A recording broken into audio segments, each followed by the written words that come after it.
दर्शनों का मिलना हुआ। पहले योगीश्वर ने कहा कि भगवान को पाना ही जीवन की सबसे बड़ी सफलता है। जो कर्म करो भगवान का स्मरण करते हुए करो। ये बात याद रखो कि संसार चालने की चांदनी है, इसलिए मन लगाने का स्थान भगवान है। भगवान के नाम का जप करो, उनके गुणों का और लीलाओं का चिंतन करो, अपने मन को भगवान में लगाओ। जो व्यक्ति अपने मन को इस प्रकार धीरे धीरे भगवान में लगा लेता है पूरा पूरा, वो स्वयं भागवत हो जाता है, भगवान का जन्म हो जाता है। राजा जनक ने पूछा कि अच्छा ये बताइए किस प्रकार के भागवत के, इस प्रकार के परम भक्त के लक्षण क्या हैं? योगीश्वरों ने परम भक्त के लक्षण बताए।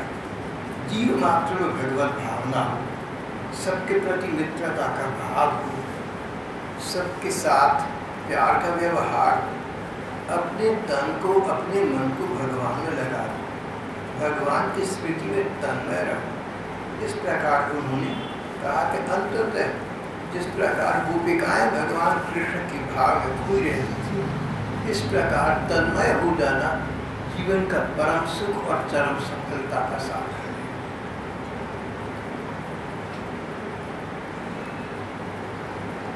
महात्माओं ने कहा कि यो भगवान के भक्त अलग अलग प्रकार के हैं, अलग अलग वर्गों के हैं। हो सकता है कि ये सारे लक्षण किसी एक भक्त में न भी मिले, फिर भी अभक्त होने की अपेक्षा भगवान का भक्त होना अधिक अच्छा है। जो व्यक्ति सभी प्राणियों में भगवान को देखता है, सबके साथ स्नेह सद्भाव रखता है, मन भगवान में लगाए रखता है, वो परम उत्तम भक्त है, सबसे अच्छा भक्त है। और मध्यम कोटि का भक्त वो है जो भगवान से प्रेम तो करता है, पर भगवान के भक्तों से मित्रता रखता है, दुखी और अज्ञान पर कृपा करता है, भगवान से द्वेष करने वालों को उपेक्षा कर देता है। सबके प्रति उसका संभाव तो नहीं है, भगवत भाव तो नहीं है। जैसे जैसे लोग हैं वैसा वैसा उनके साथ उसका रवैया है, लेकिन समता की स्थिति सर्वोच्च स्थिति है। उससे पहले अगर इतनी बात हो जाए तो भी ठीक है। भगवान का मध्यम दर्जे का भक्त है वो जो भगवान से प्रेम तो करता है,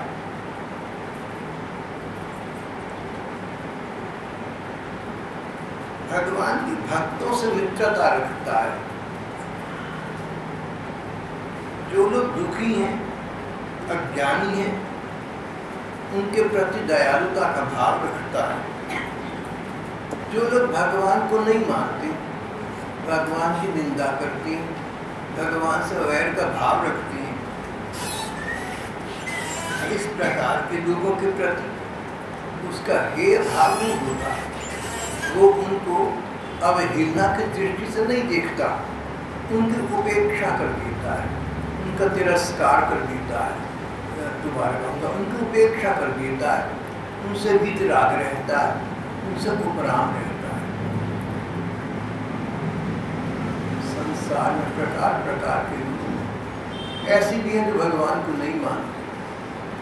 भगवान भक्तों को चाहिए कि जो लोग भगवान को नहीं मानते अपमान उन लोगों का भी न करें, तिरस्कार नास्तिकों का भी न करें। एक कथा आती, सेठ जी के पास बहुत धन दौलत थी, भगवान की दी हुई है ऐसा मानती थी, भक्त हृदय व्यक्ति थी। उन्होंने भंडारा करना आरंभ कर दिया। कोई भी आकर भगवान को प्रणाम करे, उनका भोग लगाए और भंडारी में अन्न ग्रहण कर ले। बस ये शर्त थी कि भगवान को तुम नमस्कार जरूर करो, प्रणाम करो, क्योंकि सब भगवान का दिया गया है। बंजारा रोशनों पर चल रहा था, सैकड़ों लोग खाना खाया करते थे। एक बूढ़ा आया, बोला मैं तो नहीं तुम्हारे भगवान को प्रणाम करूँगा, मैं तो भगवान को मानता ही, मैं भूखा चला जाऊँगा, लाठी के सहारे जैसे तैसे करके आगे निकल जाऊँगा, लेकिन सच बात ये है कि मैं भगवान को नहीं मानता, इसलिए मैं उनको प्रणाम भी नहीं करूँगा। मैं भूखा हूँ, गरीब हूँ, बूढ़ा हूँ, निर्धन हूँ, और भूख शांत करने के लिए झूठ बोलती कि भगवान को मैं प्रणाम करता हूँ, तो मैं नहीं ऐसा कर सकता, भूखा पड़ जाऊँगा, पर तुम्हारी भगवान को प्रणाम नहीं करूँगा। सेठ जी ने क्षमा मांगी। महाराज नियम ये है कि भगवान को हमने धन्यवाद जरूर करना है, सब उनका दिया हुआ है, और आप ऐसा नहीं करेंगे तो विवश होकर मुझे आपको यहाँ से भेजना पड़ेगा। बोले ठीक है, पूरा चला गया। उसी समय आकाशवाणी हुई, अंदर सर सेठ जी के नाम आया।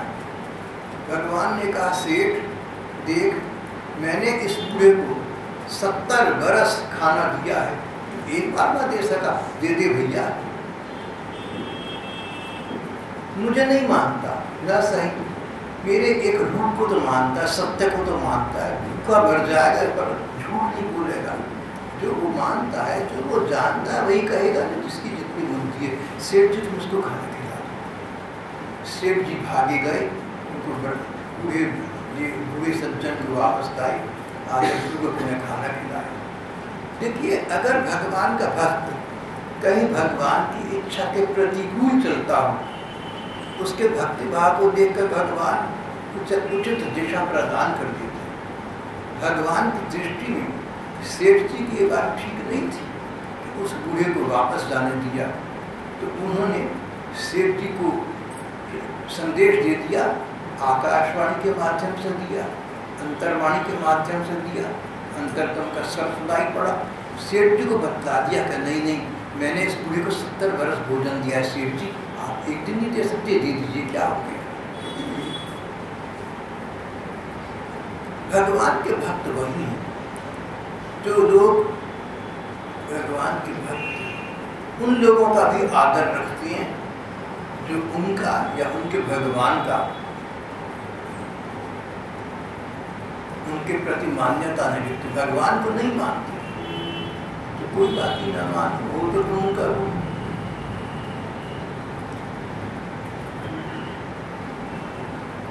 एक जघन्य अपराधी अंततः कारागार से छूटा, आधी रात का समय था, भागा जा रहा था। एक पादरी थे, भक्त थे भगवान के, घर को ताला न लगाते थे, बंद भी नहीं, खुला रखते थे, कोई आए कोई जाए, सबका अधिकार। ये उद्दंड अपराधी यहाँ आया और उन्होंने इसका स्वागत सम्मान किया, सत्कार किया, खाना दिया, सोने की जगह दी, उसके साथ सिंपति सहानुभूति करी, पर सुबह होते न होते वहाँ से भी कोई थोड़ा बहुत था लेकर चंपत हुए। आश्चर्य की बात, पुलिस ने पहचान लिया और इसको पादरी साहब के पास ले आए। पादरी ने उस व्यक्ति को देखा और पुलिस वालों से कहा भैया, तुम हर व्यक्ति को संदेह की दृष्टि से क्यों देखते हो, हर आदमी को दृष्टि निगाह से क्यों देखते हो। ये तो मेरा अच्छा मित्र है, मैं और ये रात को घुल घुल कर बातें कर रहे, मेरे पास खाना खाया, मेरे पास सोया, और जो वस्तु तुम चोरी की बता रही तो मैंने इसको दी थी, उपहार दिया था जाते जाते। पादरी एक व्यक्ति को बचाने के लिए झूठ बोल दिया, जबकि सचमुच उस आदमी की चोरी की थी, भक्त का लक्षण के लिए।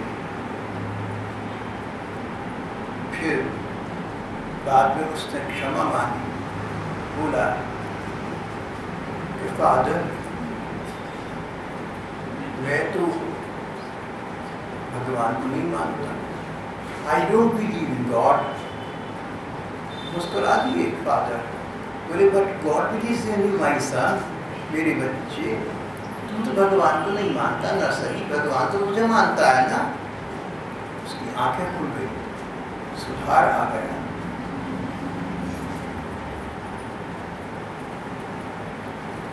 भक्त का लक्षण है, किसी को अभक्त मानता नहीं, और अगर किसी को अभक्त माने तो उसका तिरस्कार नहीं करता, उसका दृष्टिकोण बड़ा स्पष्ट है। अरे ये भगवान को नहीं मानता ना, सही भगवान तो इसको मानती है, ये भगवान को नहीं मानता तो क्या हो गया, ये जीवित है, भगवान की इच्छा के बिना एक पत्ता नहीं हिल सकता, लेकिन ये व्यक्ति जीवित है, भगवान इसको जीना देना चाहते हैं तभी तो जीवित है। आप लोग हैं, हम लोग हैं, जितने लोग जीवित हैं, जब तक जीवन है, भगवान चाह रहे हैं कि हम जीवित रहें, तभी तो हमारा जीवन है। अगर भगवान जीवन वापस लेना चाहे तो किसी का भी नहीं लिया, आप ये वो चाहते हैं कि आप जीवित रहें, जीवित रहकर आप समाज की सेवा कर सकते हैं और भगवान का स्मरण भजन कर सकते हैं। तो भक्तों का विचार ये होता है कि व्यक्ति अपराधी है, बुरा है, दुर्जन है, जैसा भी है, लेकिन जीवित है, यानी भगवान चाहते हैं कि जीवित रहे। और जीवित व्यक्ति का मतलब इसमें जीवात्मा है, इसके प्राण अभी शरीर से बाहर नहीं निकले, तो जो जीवात्मा है, जो प्राण शक्ति भगवान का अंश है, भगवान को माने न माने यह तो भगवान का अंश है। ऐसा दृष्टिकोण भगवान के भक्तों का होता है। बेटा अपने दादा को दादा न माने, उसकी मर्जी है, लेकिन दादा था तभी तो बेटा आज। भक्तों का जीवन मात्र के प्रति बहुत संवेदनात्मक, बहुत सहानुभूति पर रवैया होता है।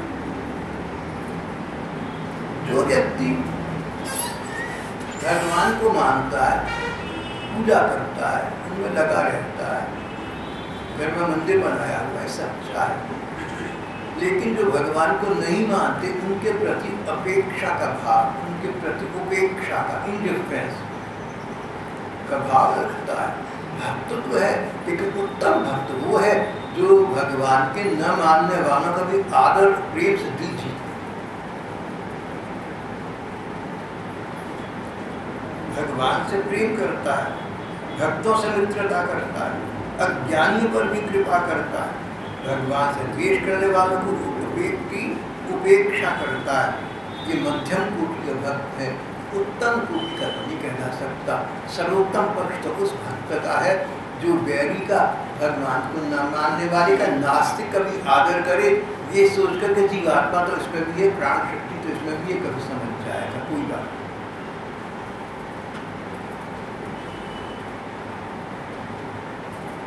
दुखी और अज्ञानियों पर कृपा करता है। तीसरा व्यक्ति भगवान की श्री मूर्ति आदि की पूजा को श्रद्धा से करता है,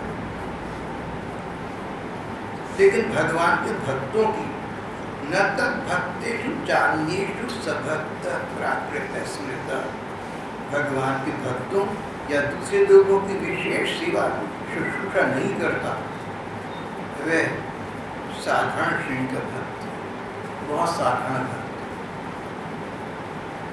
अगर हम मूर्ति पूजा करते हैं, अच्छी बात है, श्रद्धा है, मंदिर की पूजा करते हैं, अच्छी बात है, श्रद्धा है, लेकिन जो भगवान के बनाए गए मंदिर हैं उनकी पूजा भी तो करो। मंदिर किसे कहते हैं? जिस इमारत के अंदर भगवान की मूर्ति, उसे मंदिर कहते हैं।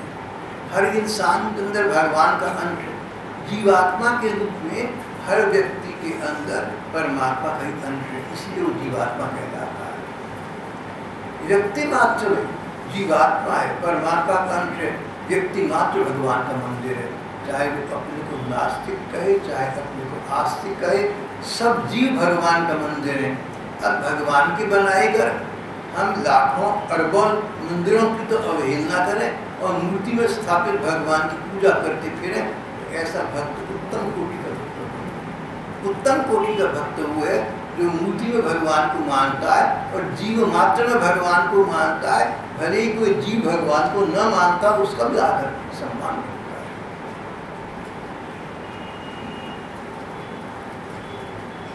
तीन प्रकार के भक्त हुए। पहला साधारण भक्त जो भगवान की पूजा तो करता है पर न तो भगवान के भक्तों की न दूसरे लोगों की कोई विशेष सेवा शुश्रूषा करता है। पूजा तो भगवान की करता है, मूर्ति पूजा तो करता है, मंदिर तो जाता है, अच्छे अच्छे काम करता है, लेकिन अभी तक उसकी बुद्धि ऐसी नहीं बनी कि सभी तो भगवान का रूप है, सभी भगवान की मूर्ति है। ये साधारण भक्त है। और जो मध्यम कोटि का भक्त है, बीच का, भगवान से प्रेम करता है, उनके भक्तों से मित्रता करता है, पर भगवान से द्वेष करने वाले की उपेक्षा करता है, उनसे मिलना जुलना भी नहीं चाहता, उनका आदर नहीं रखता, वो मध्यम कोटि का भक्त है। प्रेम मैत्री कृपोपेक्षा यह करोति समध्यम। और सर्वोत्तम प्रकार का, सबसे अच्छे प्रकार का भक्त तो वो है सर्वभूतेषु यः पश्येत् भगवत भावमात्मना, जो जीव मात्र को भगवत भाव की दृष्टि से दिखता है। हर व्यक्ति में, हर पशु में भी मेरे ठाकुर का ही सत्ता है। ईशावास्यमिदं सर्वं यत्किंच जगत्यां जगत्। संसार में जितने प्राणी हैं, जितने जीव हैं, सब मेरे ठाकुर का अंश हैं, सब मेरे ठाकुर का रूप हैं। वो कैसे हैं सो अलग बात है भगवान का। जैसे बच्चा नालायक हो या लायक हो, माँ का बच्चा तो बच्चा ही, चाहे कोई लायक हो और चाहे कोई नालायक हो। अगर नालायक से नालायक बच्चे के बारे में कोई अनजान पूछे ये कौन लड़का है, तो जिस औरत से पूछा वो कहती क्या बताऊँ मेरा बेटा है, बड़ा नालायक। माँ ये नहीं कहती मेरा बेटा ही नहीं, कहता बच्चा तो अपना ये भी बाकी लायक नहीं। भगवान तो त्वमेव माता च पिता त्वमेव, भगवान ही सचमुच माता है, उनका हृदय करुणा से हाल परिपूर्ण रहता है। भगवान का भक्त समस्त प्राणियों में आत्मा रूप से स्थित भगवान को ही देखता है, कहीं न्यूनता और अधिकता नहीं देखता। कोई कम है, कोई ज़्यादा है, किसी में गुण है, किसी में दोष है, उसकी दृष्टि इन बातों की ओर नहीं जाती। उसकी दृष्टि में अनन्य भाव है, एकात्म भाव है, भगवत भाव है, सर्वात्म भाव है। ये सर्वोत्तम भक्त है।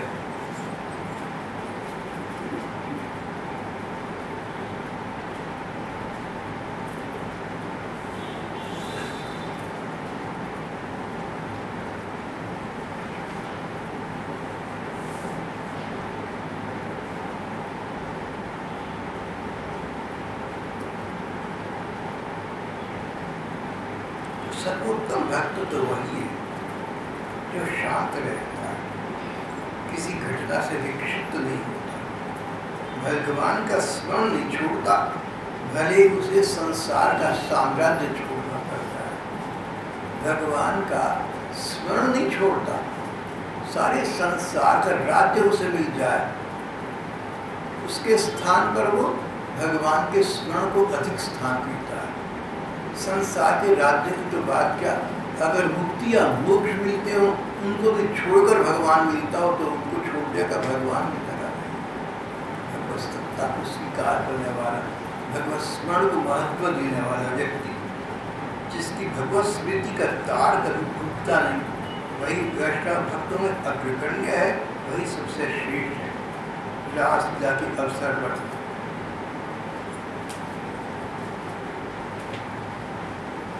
भगवान ने गोपिकाओं के साथ जो प्रेम का व्यवहार किया, उसका स्मरण करके जो व्यक्ति अपने हृदय को खाकर करके भी भगवान की स्मृति से मुक्त नहीं रखता, वास्तव में वही पुरुष भगवान के भक्तों प्रधान है। सभवती भागवत प्रधान होता, गोपी भाव को जिसने अपने जीवन में स्थान दिया, मान्यता दी, सिद्धांत तो स्वीकार किया, गोपी भाव तो सर्वोत्तम वस्तु है, प्राप्ति तो न हुई, न सही, उस पथ पर चल न सके, न सही, माने तो सही, मन तो माने कि अस्थि बात तो गोपियों वाली। सिद्धांतिक सैद्धांतिक मान्यता होना व्यक्ति को अंततः गोपी को भावित कर देता है, पर साधारण व्यक्ति का क्या है, वो तो माया में फंसा रहता है, माया शब्द को मुक्त नहीं कर पाता।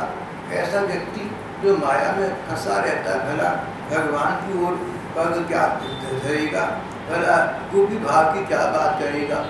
माया से मुक्त व्यक्ति ही भगवान को रख सकता है। राजा जनक ने तीसरा प्रश्न किया, उन्होंने कहा भगवान ये बताइए कि माया है क्या, जिसे आप कहते हैं कि इस माया से मुक्त व्यक्ति ही भगवान को लग सकता है। ऐसे क्या माया है, माया का रूप क्या है?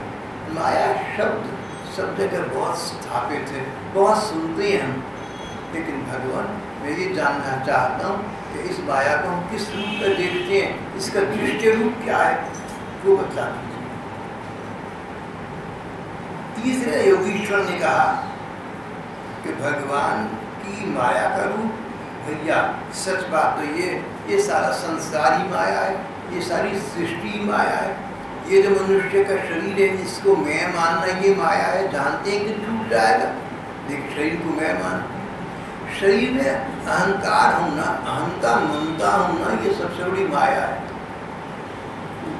किसको नहीं पता कि इस शरीर का कोई भरोसा नहीं। सभी जानते हैं कि शीघ्र या देर से ये शरीर हमारा साथ छोड़ देगा, पर इस शरीर को प्रसन्न और सुखी रखने के लिए हम सब कुछ करते हैं, जानते हैं शरीर साथ नहीं देगा। ये भगवान की माया है। रुपया पैसा रिश्तेदारी कहीं किसी के पक्का काम नहीं आते, पर उनका बड़ा लिहाज रखते हैं, उन पर हम निर्भर करते हैं। ये माया नहीं तो और क्या है?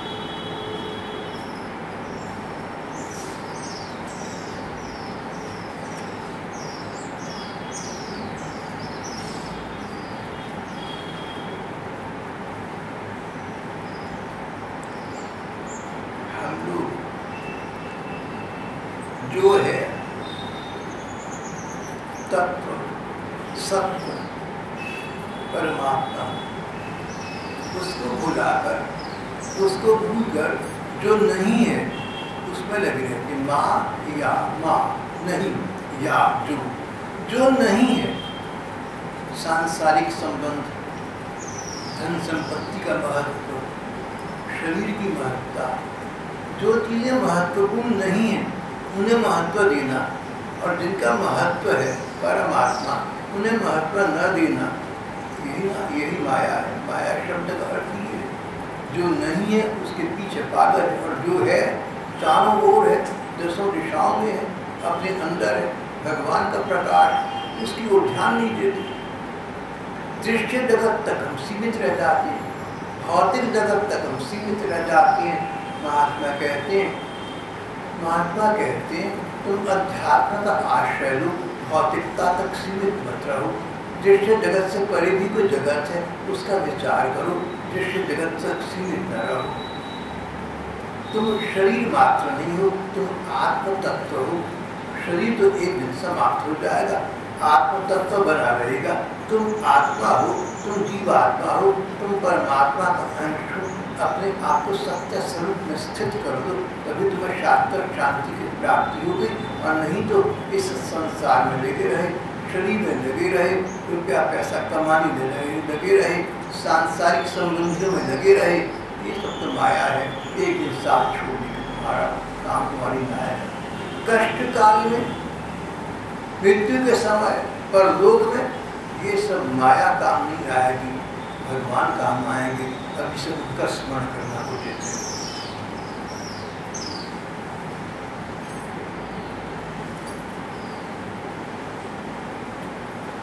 चौथे योगीश्वर राजा जनक का चौथा प्रश्न सुना भगवान, आपने माया के रूप तो अच्छे बताते हैं, सब कुछ हम लोग माया में फंसे रहते हैं, माया को पार करना बड़ा कठिन है। हम जैसे लोगों के लिए जो अपने मन को वश में नहीं कर पाए। मन और मस्तिष्क, हृदय और मस्तिष्क हमारे दो महत्वपूर्ण अंग हैं। हमारा मस्तिष्क हमें बताता है कि उचित क्या है और अनुचित क्या है, लेकिन दिल नहीं मानता। हमारा पराधीन मन, हमारा हृदय भावुकता में लगा रहता है। हम मस्तिष्क की बात न मानकर मन की बात, हृदय की बात मान जाती है, तो वहीं काम बिगड़ जाता है। अपने मन को हम वश में नहीं कर पाते। भगवान जो लोग शरीर में आत्मबुद्धि रखते हैं, आत्मा को अपना नहीं मानते, शरीर को अपना मानते हैं। भगवान जो लोग शरीर में आत्मबुद्धि रखते हैं, जिनकी समझ स्थूल है, मोटी है, माया को वो कैसे पार कर सकते हैं? कोई ऐसा उपाय बताइए कि जिसकी बुद्धि मोटी है, माया में फंसा रहता है, जो सामने है उसी को सच मान लेता है, जानते हुए के सत्य, जिसका मस्तिष्क उसे समझाता है उसको नहीं मानता। पता नहीं क्या है व्यक्ति के अंदर, मस्तिष्क की बात को न मानकर हृदय की बात को मानकर कष्ट पर कष्ट पाता रहता है, हृदय के अनुकूल नहीं चल पाता। इसका नाम माया है। इस माया से मुक्त होने का कोई उपाय बताइए जिस पर साधारण व्यक्ति चल सके, सामान्य लोग जिस पर चल सके, ऐसा कोई उपाय है माया मुक्ति का? इस प्रकार का कोई सरल साधन आप मुझे बताइए, आपकी बड़ी कृपा हो। चौथे योगीश्वर थे प्रबुद्ध, उन्होंने कहा राजन, माया से मुक्ति के अनेक उपाय हैं। व्यक्ति अपने मन में पहले मान्यता कर ले, पहले धारणा कर ली, पहले कन्विक्शन कर ली, बात बिठा ले अपने मन में कि मैंने माया से मुक्त होकर अपने आप को भगवान में लगाना है। Will power, the will to do. पहली चीज विल है। कोई बुरी आदत को छोड़ना कोई व्यक्ति चाहे, पहली चीज है विल। कोई शराबी चाहे कि शराब छोड़ दूं, तो उसके मन में ये कन्विक्शन, ये धारणा तो हो, ये मान्यता तो हो, तो शराब खराब चीज़ें मुझे छोड़नी चाहिए, तो छोड़ना चाहता हूँ। तब तो आगे प्रयत्न प्रयास का प्रश्न उठता नहीं, तो कुछ नहीं करेगा। तो माया भी एक प्रकार का नशा है, माया भी एक प्रकार की मादकता है। पहली व्यक्ति में ये मान्यता होनी चाहिए, मन माने, मस्तिष्क माने कि हाँ जैसे तैसे करके मैंने अपने को मायामय बंधन से, कर्म बंधन से मुक्त कर दे। इच्छा शक्ति तो आज का मनोविज्ञान यही कहता है, किसी भी प्रकार की माया मोह से, किसी प्रकार के आकर्षण या प्रलोभन से, किसी प्रकार के व्यसन से, किसी प्रकार की बुरी आदत से अपने को बचाने का सबसे पहला उपाय विल है। अपने मन में इच्छा तो हो कि हाँ मैं इसको छोड़ूंगी, अच्छी बात है, मन तो माने। तो हमारा मन ये माने कि हम लोग सचमुच माया में फंसे पड़े हैं, ये अच्छा नहीं है। अपने मन को जैसे तैसे करके अपने तन को, अपने शरीर को, अपने अंगों को हमने जैसे तैसे करके भगवान को उन्मुख करना है, भगवान में लगाना है। सैद्धांतिक मान्यता तो मन मस्तिष्क में स्थिर हो जानी चाहिए। जब मन मानेगा तभी तुम कुछ उस दिशा में कर पाओगे, तो कुछ भी नहीं करोगे।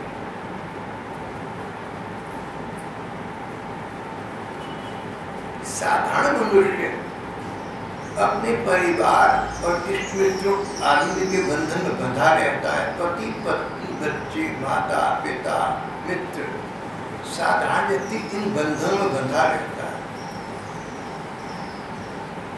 सुख की प्राप्ति के लिए मनुष्य बड़े बड़े कर्म करता है। दुख की निवृत्ति के लिए सुख मिले, पैसा मिले, संपत्ति मिले, बहुत कुछ मिले, इसके लिए बहुत प्रयत्न करता है। और जो कष्ट आते हैं उनसे बचने के लिए बड़े बड़े कर्म करता है, अनुष्ठान करता है। उसको विचार करना चाहिए कि उसके कर्मों का फल किस प्रकार उल्टा हो जाता है। सुख के बदले दुख पा लेता है, दुख निवृत्ति के स्थान पर दुख बढ़ता जाता है। एक धन को ही दो, इससे दिन पर दिन दुख बढ़ता ही है। धन को पाना भी कठिन है, और यदि किसी प्रकार मिल जाए तो ये व्यक्ति के आत्मा के लिए, कल्याण के लिए मृत्यु स्वरूप की है। जो धन की उलझन में फंस जाता है वह अपने आप को भूल जाता है, उसको हर समय धन का ही विचार आता है। जो व्यक्ति धन के प्रलोभन में फंस जाता है, धन के लोभ में ग्रस्त हो जाता है, उससे सोते जाते उठते बैठते धन संबंधी विचार आते हैं। अधिक से अधिक पैसा कमाऊं, कैसे कमाऊं, कहाँ से कमाऊं, जो पैसा कमाया है इसको कहाँ रखूं, इस पर अधिक टैक्स ना देना पड़े।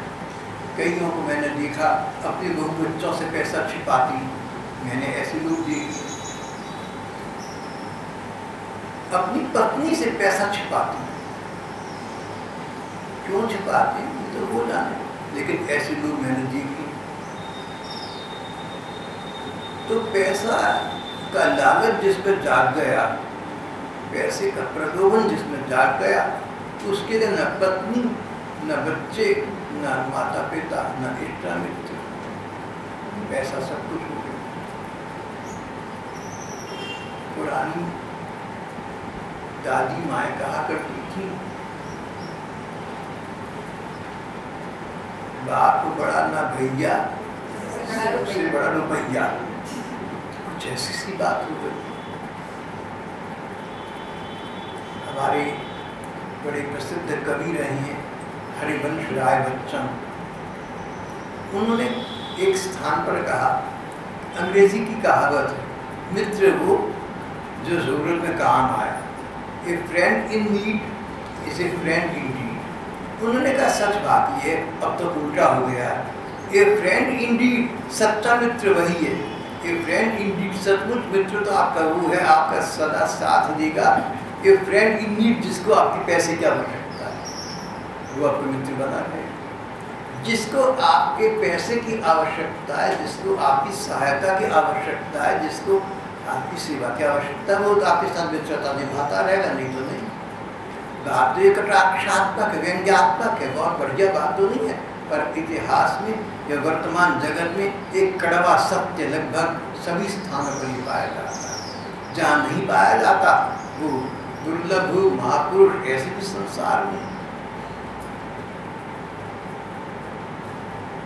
एक धन को इससे दिन पर दिन दुख बढ़ता है, धन को पाना भी कठिन है, और किसी प्रकार धन मिल जाए तो ये चिंता का विषय बन जाता है।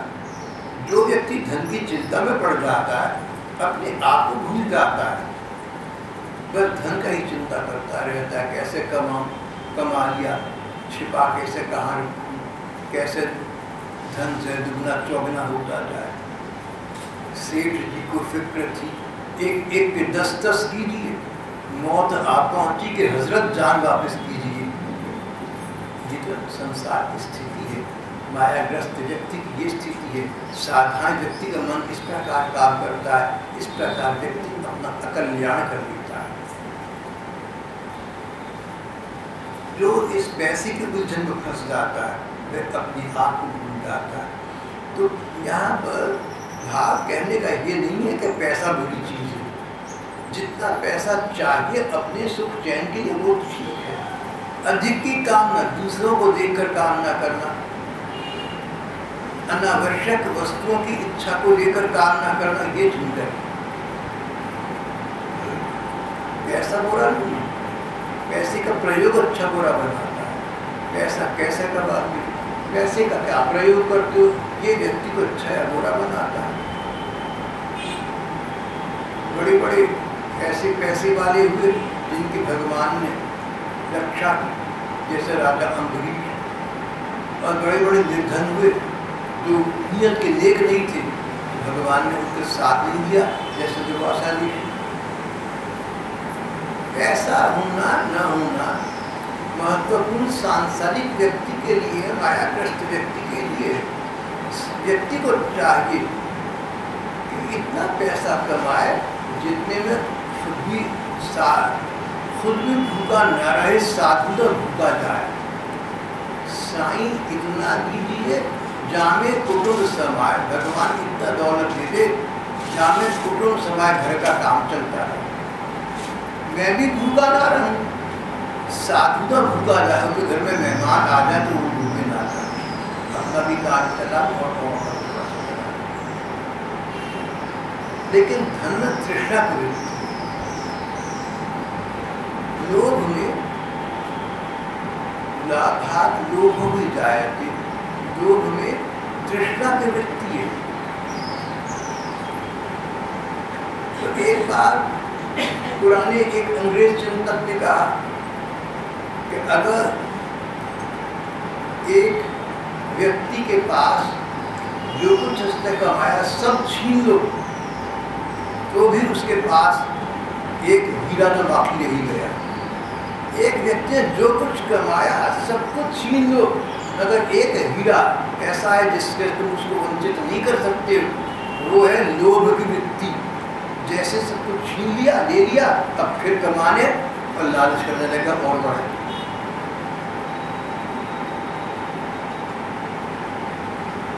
धन में तृष्णा वृत्ति स्थिति को कहा गया। साधारण व्यक्ति धन के प्रकट पर फंसकर अपने आप को भूल जाता है। इसी प्रकार साधारण व्यक्ति घर, पुत्र, रिश्तेदार, पशु आदि अनित्य है, नाशवान है, इनसे सुख शांति नहीं मिला करती, लोग इनको जुटाने में लगे रहे। कोई सोचे कि मैं घर बना लूं, परिवार बसा लूं, सुखपूर्वक रहूंगा। अगर कर्मों का, पिछले कर्मों का फल सुखपूर्वक रहना है तो घर परिवार बनाओ न बनाओ, बसाओ न बसाओ, सुख मिल जाएगा। और अगर कर्म ऐसे नहीं है तो तुम इनके मुंह मुंह पढ़कर अपना अब भी समय नष्ट कर रहे हो। पहले समय नष्ट किया तो आज इनसे कुछ ना मिला, आज समय नष्ट करें तो कल को इनसे कुछ ना मिलेगा। जो कुछ मिलेगा अपने कर्म से मिलेगा, जो कुछ मिलेगा भगवान के भजन से मिलेगा, संसार से कुछ नहीं मिलेगा। रिश्तेदारों से, दोस्तों से, रुपया पैसा से, इन सब चीज़ों से, ज्यादती से कहीं किसी कुछ मिलने वाली नहीं। घर, पुत्र, सदन संबंधी, पशु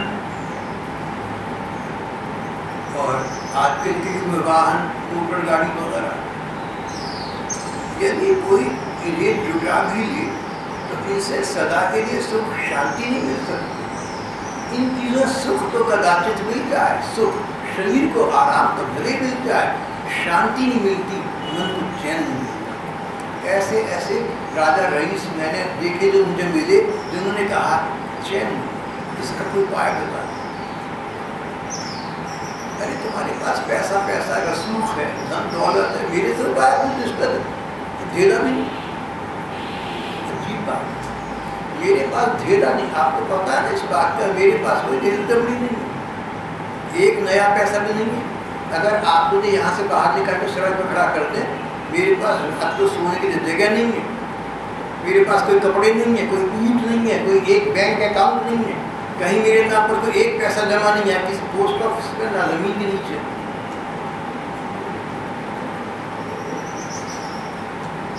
तो राजा भाई इसको मेरे से पूछे भाई सब चैन मिलता, तो आपके सामने स्थिति स्पष्ट हो गई कि चैन कहाँ से मिलता है। इन चीज़ों से चैन मिलता होता तो मेरे से क्यों पूछ।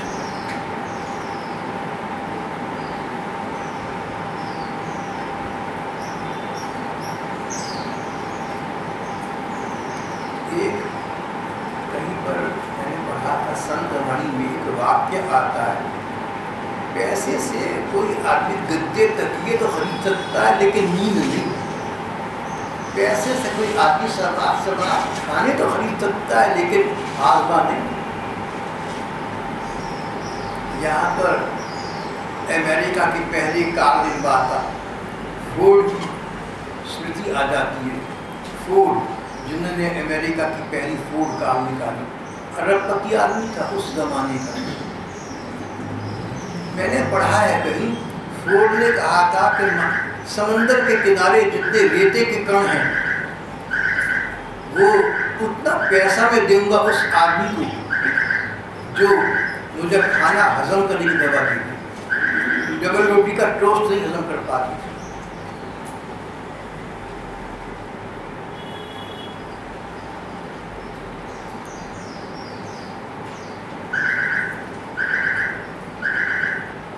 यदि इन चीज़ों को कोई जुटा भी दे तो इनसे शांति नहीं मिल सकती, चैन नहीं मिल सकता।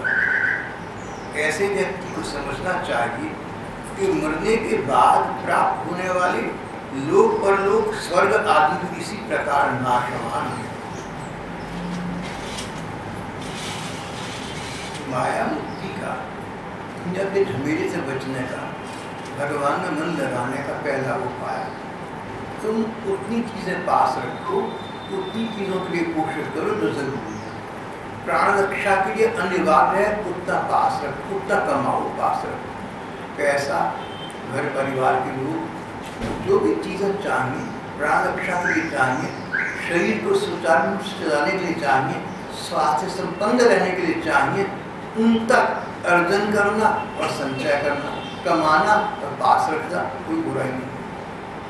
बुराई जहाँ है वहाँ ज्यादती में too much of everything is there. पैसा कमाकर भी व्यक्ति को 2 रोटी खानी चाहिए, पैसा कमाने बुरा नहीं, संचय करना गृहस्थ के लिए उचित है, साधु के लिए तो उचित नहीं है, पर गृहस्थ के लिए पैसा कमाना, पैसा जमा करना सब।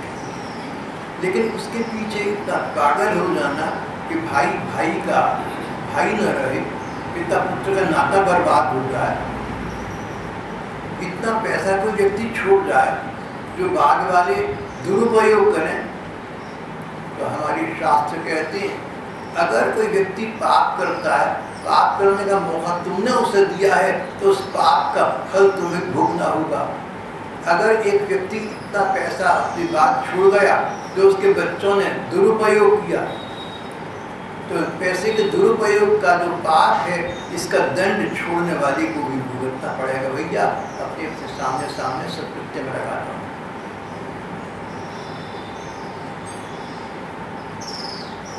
हमारे धर्म ग्रंथों में कहीं भी कोई बात एक तरफी एक पक्ष की नहीं कही नहीं, पैसा बुरा है या पैसा अच्छा है, पैसे से दुखी दुख मिलते या पैसे में सुख है, एकांगी बात नहीं कही, ये बीच की बात कही। पैसा चाहिए उतना कमा लो, पास रख लो, जितने तुम्हारा गुजारा होगा, भविष्य बना रहे, समाज में आदर बना रहे, लेकिन उससे अधिक की कामयाब का समय लगाओ। पैसे की मार मार, पैसे की हाय हाय, सब कुछ पैसा। पैसे के आगे पति पत्नी का संबंध घट्टा पड़ जाए, पैसे के आगे भाई का भाई न रहे, इस प्रकार का जो लोभ का विकार है ये खराब। ये बात जो पैसे की अभिव्यक्ति से कही, हर जगह यही लागू होती है। टूमच ऑफ एवरीथिंग इज देयर। जितना संतुलित जीवन है सो यापन करना चाहिए। देश काले च पात्रे च, अवश्य यह बात में 3 बातें ध्यान में रखनी पड़ती हैं। देश काल पात्र, 3 unities of time, person and place. देश का देश, जगह कैसी, अच्छा बुरा जगह के मुताबिक। कोई कहे कि हमने बच्चे का जन्मदिन मनाना है बड़े हर्ष उल्लास के साथ, भैया शमशान किराए पे नहीं, शमशान में लड़की का बर्थडे मनाया, किसी का बच्चा मर गया वो रोने आ गया, दबाने बिछा दफनाने आए, और दूसरा वहाँ क्या बच्चे का जन्मदिन शमशान में मनाएंगे, क्या फर्क पड़ेगा। बात बोली मौका जगह देखनी चाहिए कैसे, देश काल मौका अवसर वक्त, पात्र व्यक्ति कैसा है, व्यक्ति की पात्रता उसकी योग्यता देखनी चाहिए। एक व्यक्ति से एक महात्मा ने कहा कि जब तुझे समय मिले ना तो भगवान का नाम लिया कर, तेरे भक्तों में गिनती हो जाएगी। राम राम हरे हरे, कृष्ण कृष्ण हरे हरे, जब याद आए इतना कह दिया। उसी अधिवेशन में उसी दौरान एक दूसरे ने पूछा, बोले भैया नियम बना, नियम पक्का बना, सुबह को नाम लूँगा, इतनी माला करूँगा, शाम को नाम लूँगा, कीर्तन करूँगा, नियम बना के नियमित उसको निभा, ये नहीं कि जब मन में आया तब कर लिया। तीसरे से बोले कि भैया वास्तविकता तो ये है कि नियम बनाओ या न बनाओ, लेकिन हर क्षण हर पल भगवान का स्मरण बना रहे, बस। और अंदर से आवाज आती राम राम हरे हरे कृष्ण कृष्ण। एक चौथे ने पूछा, महात्मा से पूछा, एक शिष्य ने पूछा कि 3 जनों को अपने 3 अलग अलग बातें बताई। बोला जो जितना कर सकता है उसको उतना बुलाया। पहले को कहा जब ख्याल आया ना खाली बैठे नाम जपने लगे, यही कहा। अगर उसको ये कह दे तो हर क्षण हर पल कर, वो करेगा ही नहीं, उसके बस का रूप नहीं। व्यक्ति की पात्रता और योग्यता के अनुसार उसको सलाहनी चाहिए। देश काल और पात्र का विचार करते हुए स्थिति का अवलोकन और निरीक्षण करना चाहिए और उसमें जितना हो सके माया मोह का त्याग करके, संसार की ममता का त्याग करके भगवान के पथ पर अग्रसर होना चाहिए, भगवान नाम को बढ़ना चाहिए। ये प्रसंग अधूरा है, समय हो चला है, हम कल करेंगे।